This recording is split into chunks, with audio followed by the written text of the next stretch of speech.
Hello dear friends, my self Kanwar Malakhani. आज हम discuss करेंगे डेमोक्रेसी के कंटेंट कैसे बनाया जाए और कंटेंट की स्टार्टिंग कैसे की जाए। देखा होगा कि लोग ऐसे लिखने की कोशिश करते हैं लेकिन उनके पास कंटेंट नहीं होता। उन कंटेंट को तैयार करने के लिए कुछ टिप्स और ट्रिक्स हैं कि हम कैसे कंटेंट को सीक्वेंस वाइज बना के फिर कोई भी ऐसे अटैम्प्ट कर सकते हैं और कोई भी एग्ज़ाम में कोई टॉपिक आ जाए इससे रिलेटेड वो भी हम दे सकते हैं। तो आज हम स्टार्ट करेंगे डेमोक्रेसी से। डेमोक्रेसी क्या है?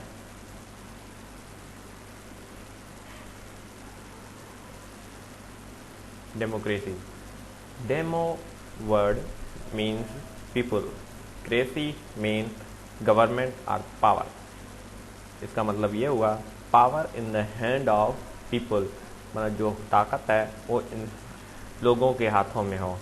ठीक है, इसकी सिंपल डेफिनेशन हम बताते हैं।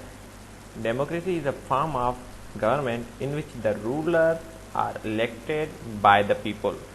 अब इसमें देख रहे हैं 4 एलिमेंट दिखाई दे रहे हैं, इसको हम डिस्कस करेंगे ब्रीफली। नंबर 1, फर्स्ट एलिमेंट हमें दिखाई दे रहा है form of government. Form of government क्या होती है? फॉर्म ऑफ गवर्नमेंट मुख्तलिफ किस्म की होती है। मोनार्क होती है, डिक्टेटरशिप होती है, और ये डेमोक्रेसी भी एक फॉर्म ऑफ गवर्नमेंट है। ठीक है, अब ये फॉर्म ऑफ गवर्नमेंट क्यों कहते हैं, मतलब डिफरेंट क्यों होती है? क्योंकि इसमें रूलर्स डिफरेंट होते हैं। ठीक है, जो हिटलर था वो एक डिक्टेटर था, तो उस फॉर्म ऑफ गवर्नमेंट को कहते हैं डिक्टेटरशिप। अब रूलर्स जो हैं वो हमारे ही बीच में आम आदमी हो, पीपल हो, तो वो फॉर्म ऑफ गवर्नमेंट कहती है डेमोक्रेसी। रूलर जो एक किस्म की रेस किंग हो, मतलब बादशाह हो, जिसकी नस्ल ब नस्ल चलता जाए फिर बादशाह बनता जाए, वो उस फॉर्म ऑफ गवर्नमेंट को हम कहते हैं मोनार्क। अब होता क्या है कि इलेक्शन और पीपल, डिक्टेटरशिप में इलेक्शन नहीं होती और मोनार्क में भी एक किस्म की इलेक्शन होती है, लेकिन ब्रॉड सेंस में नहीं होती, वो माइनर सेंस में होती है कि जो वहाँ पे जो वज़ीर होते हैं या जिसे मिनिस्टर्स कहते हैं वो सेलेक्ट करते हैं। वो एक सजेशन देते हैं कि ये अच्छा रहेगा, ये अच्छा नहीं रहेगा, लेकिन ब्रॉड सेंस में नहीं होती जैसे डेमोक्रेसी में होती है। उसमें पीपल्स की भी इन्वॉल्वमेंट, पीपल्स भी बोलते हैं ये अच्छा रूलर बनेगा, हम इसको वोट देंगे, ये हमारी मदद करेगा। इस हिसाब से कि डेमोक्रेसी एक अच्छी फॉर्म ऑफ गवर्नमेंट है। लेकिन इन 4 एलिमेंट के होने के बावजूद भी कुछ ऐसे केसेस स्टडी हुए हैं जिसमें ये बताया गया है कि ये भी डेमोक्रेसी का फॉर्म नहीं है। मतलब उस केसेस स्टडी की जब हम देखेंगे तो उसमें ये 4 ही एलिमेंट होंगे।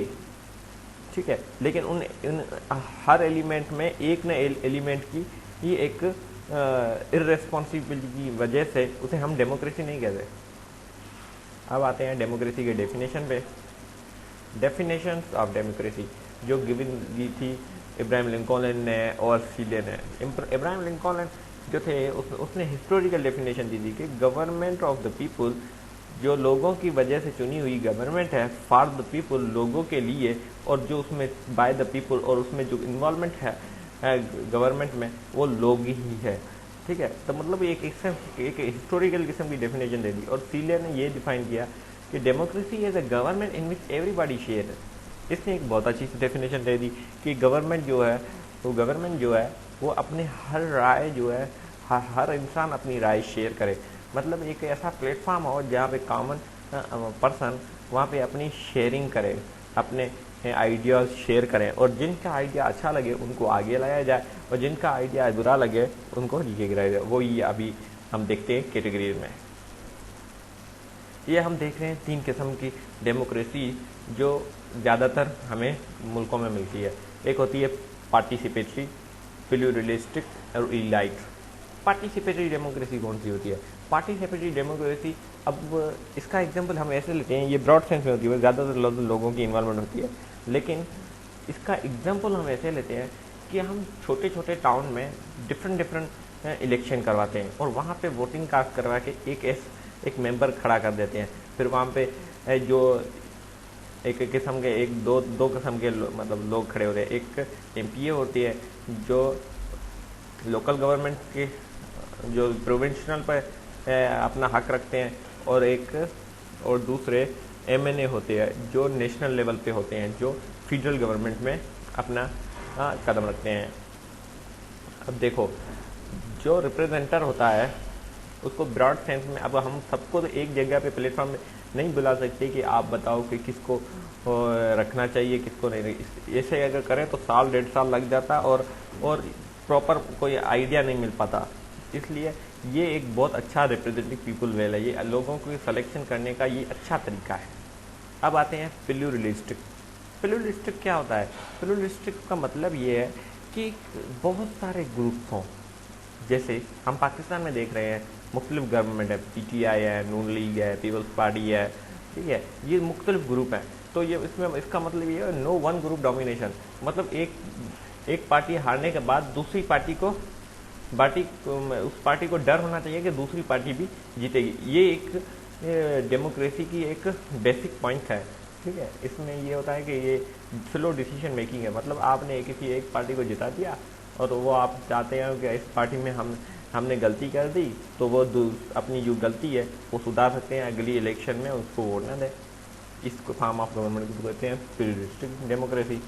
और उसके बाद आता है तीसरी कैटेगरी में ये आता है इलाइट डेमोक्रेसी। इलाइट डेमोक्रेसी में तक ज़्यादातर लोग हैं जो आते हैं वो लिमिटेड पार्टिसिपेंट, मतलब कम लोग इन्वॉल्व होते हैं। क्यों? क्योंकि लोग एजुकेटेड होते हैं और जो रिप्रेजेंटेटिव उन्होंने कुछ एरिया में रिप्रेजेंटेटिव ऐसे चूज होते हैं जो वो लोग पसंद नहीं करते, इसलिए वो वोटिंग ही नहीं देती, या किसी मजबूरी खातर वो कहीं दूर निकल जाते हैं तो वोट नहीं कास्ट कर सके, इसलिए उसे फॉर्म ऑफ गवर्नमेंट होते हैं इलाइट डेमोक्रेसी। और ये बिल्कुल अपोजिट है पार्टिसिपेटरी डेमोक्रेसी के।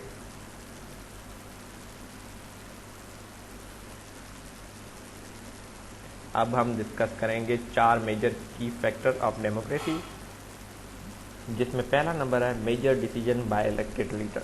जो बड़े बड़े डिसीजन है वो इलेक्टेड लीडर को ही लेना चाहिए, दूसरों को नहीं। और इलेक्ट्रॉनिक कॉम्पिटिशन, जो इलेक्शन होती है उनमें एक किस्म की कॉम्पिटिशन होती है। सिग्निफिकेशन ऑफ डेमोक्रेसी की क्या अहमियत है?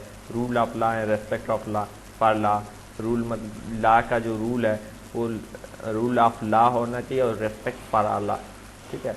जो लॉ रूल करे उसकी इज्जत होनी चाहिए।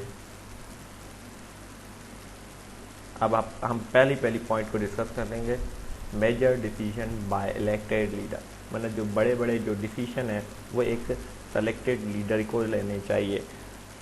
इसमें पहला नंबर पे है general Parvez Musharraf. October 1999 designated himself as a president, ठीक है। जनरल परवेज मुशर्रफ एक मिलिट्री कोप था। अक्टूबर 1999 में उसने अपने आप को एज अ प्रेसिडेंट मुकर्रर कर दिया। फिर उसने जो 2002 में उसने एक रेफरेंडम पास किया granting him extension for 5 year. तो एक रेफरेंडम पास किया जिसमें उसने एक्सटेंशन कर दी 5 साल और, जिसकी वजह से ह्यूमन राइट्स वाले और एक्टिविस्ट ने प्रोटेस्ट करना शुरू कर दिया क्योंकि ये इसमें एक किस्म का वर्ड यूज होता है धांधली, मतलब इम्प्रॉपर मैनेजमेंट के थ्रू ये जीत गया। फिर दूसरे टॉपिक पे आते हैं हम। इसी में से जब वो एक परवेज मुशर्रफ जब आ गया प्रेसिडेंट बन गया तो उसने मुख्तलिफ किस्म की अमेंडमेंट कर दी जो डेमोक्रेसी के बेस पे नहीं थी, क्योंकि डेमोक्रेसी का मतलब ये है कि जो चेंजिंग हो अमेंडमेंट हो वो इलेक्टेड लीडर करे, लेकिन ये इलेक्टेड लीडर नहीं है। लेकिन इन्होंने कुछ अमेंडमेंट कर दी जो बहुत डेमोक्रेसी को इफेक्ट कर रही थी, जैसे amendment constitute president as can dismiss the national representative assembly, ठीक है। इसने पहली अमेंडमेंट ये की कि कोई भी जो सेलेक्टेड लीडर हो वो आगे आके उसको प्रेसिडेंट को ये हक हो कि वो उसको डिसमिस कर सकता है। National security council would supervise civilian cabinet. National security council को अब पहले क्या था, सिविलियन कैबिनेट थी। फिर उस मुशर्रफ ने क्या किया हाँ, जनरल परवेज मुशर्रफ ने क्या किया कि उसको सिविलियन कैबिनेट के ऊपर भी एक कमेटी बैठी जिसको कहते हैं नेशनल सिक्योरिटी काउंसिल, जिसमें ज़्यादातर मेजर आ गए, जनरल्स आ गए। In a democracy for the final decision making power must rest with those elected by the people. मतलब डेमोक्रेसी का मतलब ये है कि उसके जो फाइनल डिसीजन है, मतलब लास्ट डिसीजन है, वो जो पावर में आने का, वो सिर्फ इलेक्टेड लीडर ही लिया लेकिन यहाँ पे क्या हो रहा था, उसका बिल्कुल अपोजिट हो रहा था। तो आज हम यहीं तक डिस्कस करेंगे। आगे के लेक्चर में हम तीन पॉइंट जो दूसरे हैं, एलिमेंट हैं, फीचर्स हैं, वो आगे के लेक्चर में डिस्कस करेंगे। Thank you.